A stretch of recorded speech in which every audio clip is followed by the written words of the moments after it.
어쩔 수 없이 잠시 집을 떠나야 했던 집안의 맏아들이 돌아온 셈입니다. 밖에서 머문 시간 동안 저 자신을 돌아보고 오로지 대한민국의 미래만 생각을 했습니다. 이번 기간은 제 남은 정치 여정의 새로운 출발점이 될 것입니다.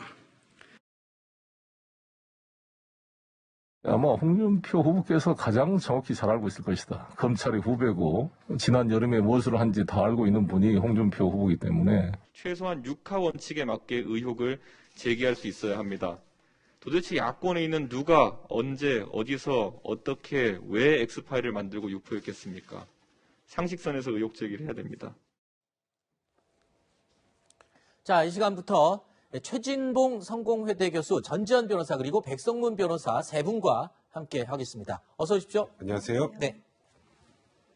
자, 윤석열 전 검찰총장에 관한 의혹을 정리했다는 이른바 윤석열 X파일을 두고 정치권 공방이 거세지고 있습니다. 이제는 X파일 출처가 어딘지를 두고 여야가 서로 떠넘기기까지 하고 있는 상황인데요. 어제 더불어민주당 송영길 대표가 홍준표 의원을 지목하자 홍 의원은요, 즉각 본 일도 없고 알지도 못한다라는 반박을 내놓았죠. 이런 상황에서 오늘 오전 조금 전에 홍준표 의원의 목소리를 들으셨죠. 홍 의원의 국민의힘 복당이 결정됐습니다.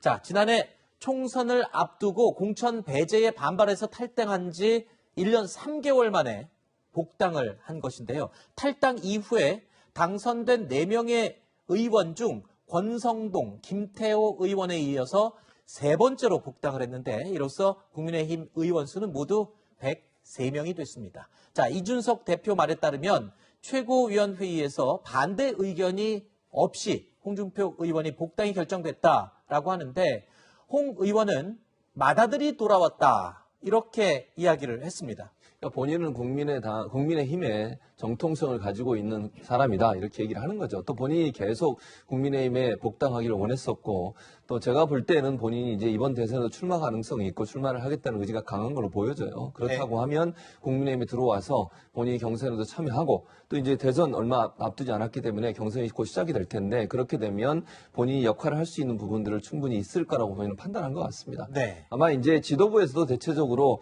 뭐 어제는 사실 이준석 대표가 그 엑스파일 얘기를 홍준표 전 대표가 얘기하니까 거기에 대해서 뭐 복당에 대해서 영향을 미칠 수 있다 이렇게 얘기했지만 네. 결국은 이제 다 찬성을 해서 모두 다 만장일치로 복당을 허용했는데 아마 제가 볼 때는 당내 여론이 그렇게 흘러가는 것에 대한 반응이라고 보여지고요. 다만 이제 홍준표 전 대표가 들어와서 과연 어떤 역할을 할지 또 어떤 발언을 할지가 국민의힘에 영향을 미칠 가능성이 있다는 생각이 듭니다. 네.